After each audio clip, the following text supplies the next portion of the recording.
Je m'appelle Christophe.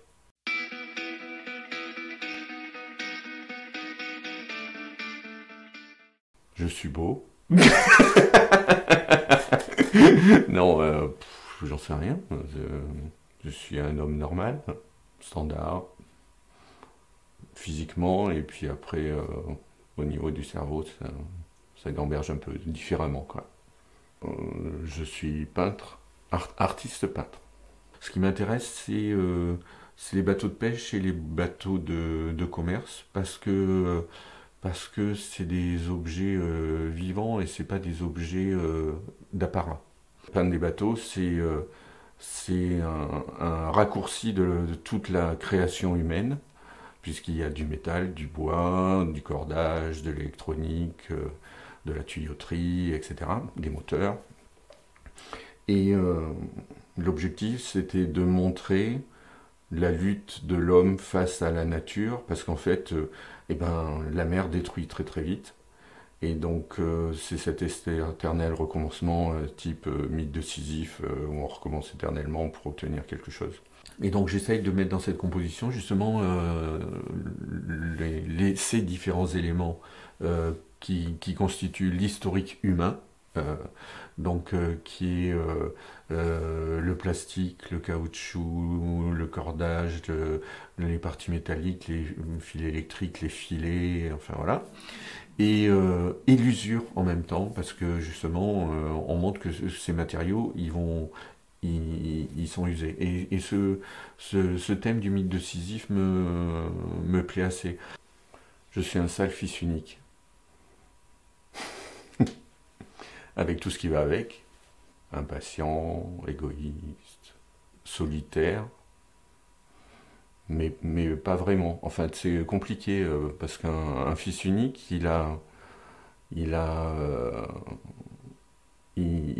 réagit en solitaire, mais il a toujours besoin des autres. En fait, je suis un être excessivement sociable. Voilà. Je suis fataliste et défaitiste. Je vois mon amie, là, elle veut encore changer le monde. Moi, je sais très bien que je n'y peux rien. Je ne peux que me faire du mal. Voilà, je m'adapte. Je suis un caméléon face à la vie. De toute façon, on peut rien. Donc, c'est pas la peine de s'énerver. La fidélité en amitié. Ce qui me procure de la peine, c'est voir mes amis souffrir. Mais je pense que c'est pour tout le monde pareil, enfin j'espère, enfin, j'en sais rien, mais je trouve que c'est humain. Quand j'ai eu mon baccalauréat, je suis parti travailler au Brésil, à Sao Paulo. Ce qui m'avait marqué, c'est en descendant de l'avion, il y a des gens qui venaient se faire chercher en Ferrari, et quand on marchait dans la rue, il y avait des gens qui mendiaient. Et donc ça, c'était dans les années 87-88. Et je me disais à moi-même, heureusement en France on n'a pas ça, et ce qui me procure de la peine, c'est que je le vois maintenant. Et ça, je trouve ça horrible. Alors c'est franco-centré comme démarche, parce que c'est partout comme ça dans le monde, mais c'est une déception de la République française pour moi. Le décès de ma femme, ça m'a procuré de la peine. Enfin, il me semble que c'est normal. Enfin, j'en sais rien, non, c'est peut-être pas normal, parce qu'en fait, euh, c'est, euh, c'était de la peine et un soulagement, le décès de ma femme, parce qu'elle a tellement souffert en fin de vie que j'ai gardé ma femme jusqu'à la fin à la maison. Je l'ai aidée à mourir.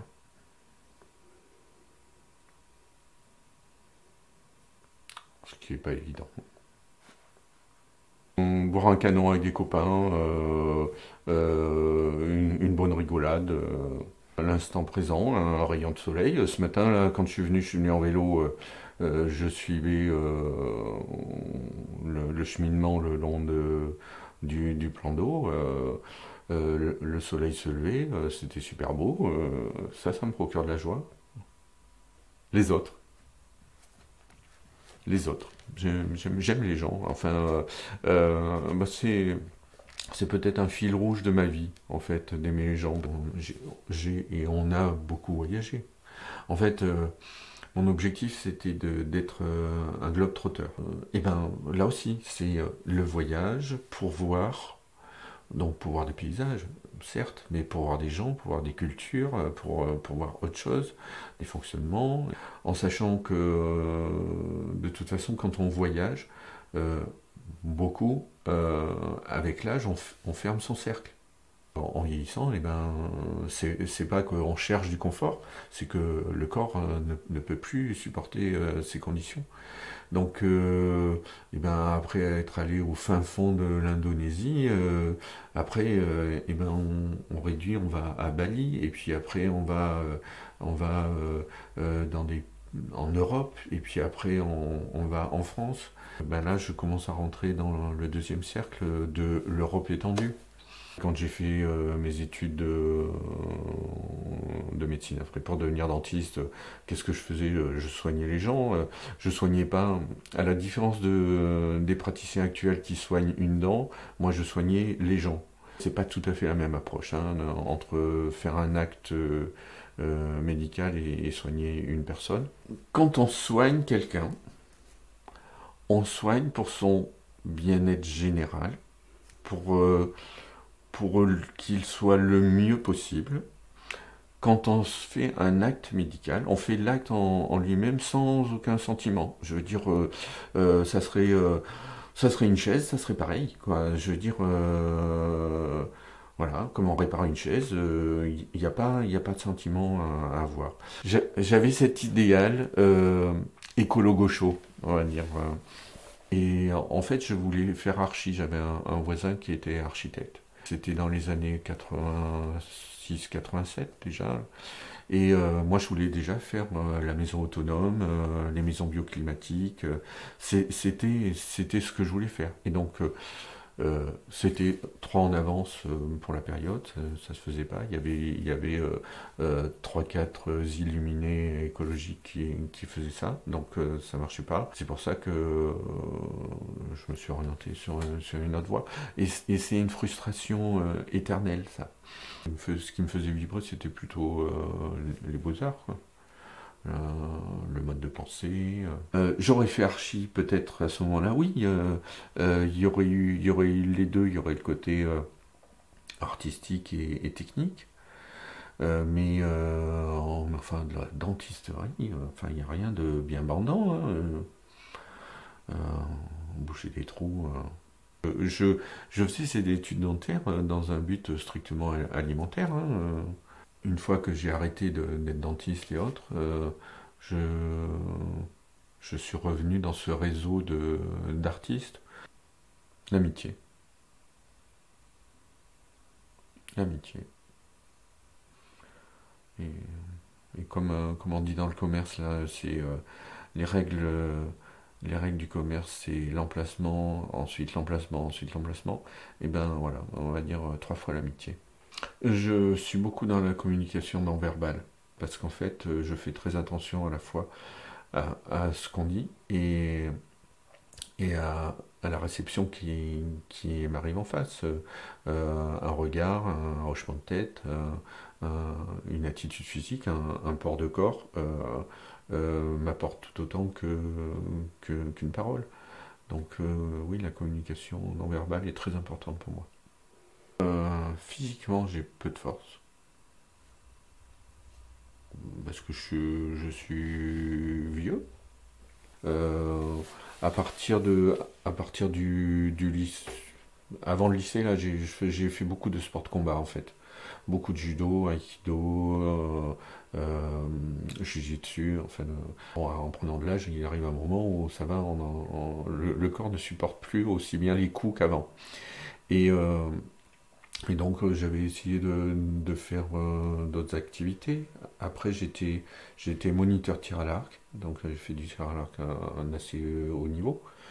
Et donc j'ai changé de secteur, donc bah, j'ai regardé autour de moi et j'ai des copains qui m'avaient dit viens à la plongée, tu verras, c'est bien, etc. Ce qui a été un gros effort sur moi-même parce qu'en fait quand j'ai fait de la plongée, Je partais avec plusieurs handicaps, je suis claustrophobe et j'avais peur de l'eau.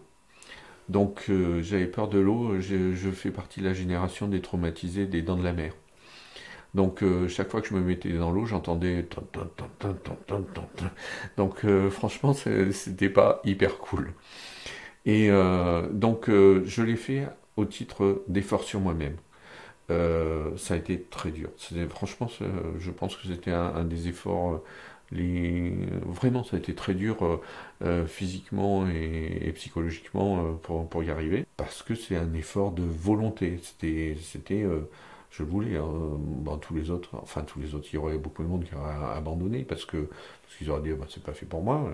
Oui, c'était pas fait pour moi, mais comme je suis têtu comme une mule, eh ben, j'y suis allé, quoi. Parce que je suis tenace. Je, je, je lâche pas. Je suis tenace mais pas têtu, au sens, si on m'explique que j'ai tort et que je comprends pourquoi j'ai tort, j'arrêterai. La fragilité. J'aime les failles des gens. Et parce qu'en fait, c'est à travers leurs failles qu'on les connaît. Et justement, leur faille fait leur force. Et quand je dessine un corps, je dessine son histoire à travers ce corps.